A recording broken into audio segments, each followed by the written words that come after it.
Sir आज के दौर में मोस्टली जो लोग हैं वो ज़हनी अज़ियत का शिकार हैं और आपके बेशतर जो फैंस हैं उनका भी यही क्वेश्चन है।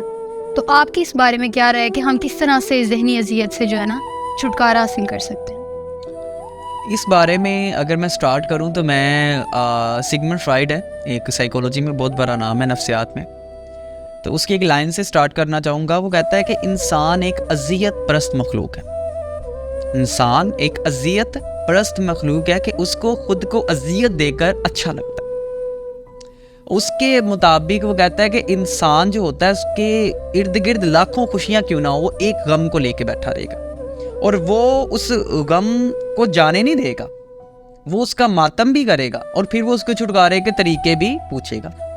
मेरे पास भी जो ज़्यादातर लोग आते हैं जो दुखी होते हैं, वो अपने गम को छोड़ना भी नहीं चाहते, बिल्कुल छोड़ने के लिए तैयार नहीं होते वो अपने गम को, और फिर उससे निजात के लिए वो मसीहे की तलाश में भी होते हैं कि कोई आए और हमें उन गमों से आज़ाद करे।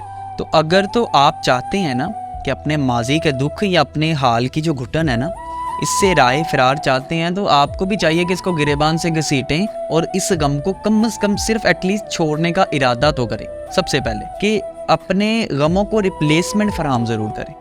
आपका महबूब छोड़ के चला गया, चाहने वाला चला गया, जॉब अच्छी नहीं मिल रही है, कोई भी गम है, तो कम से कम रिप्लेसमेंट ज़रूर दें। अपने आप को टारगेट सेट करने दें कि मैंने आगे टारगेट में क्या करना है। यकीन जाने दोस्तों, कोई भी नहीं चाहता कि आप उसको अपना गम सुनाएं। किसी को भी आपके गम से कोई फ़र्क नहीं पड़ता।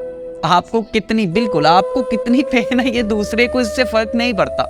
हम ही होते हैं जो दूसरे को गम सुनाते हैं ताकि वो हम पे तरस खाए और हम बेचारे बन जाए। लेकिन इसमें नुकसान अल्टीमेट आपका ही होता है, क्योंकि कमज़ोर इंसान के साथ कोई भी रहना नहीं चाहता, कोई भी रहना पसंद नहीं करता। और अगर फिर भी हसूल सुकून हासिल नहीं होता तो कोई नन्हा सा जानवर पाल लें, ठीक है।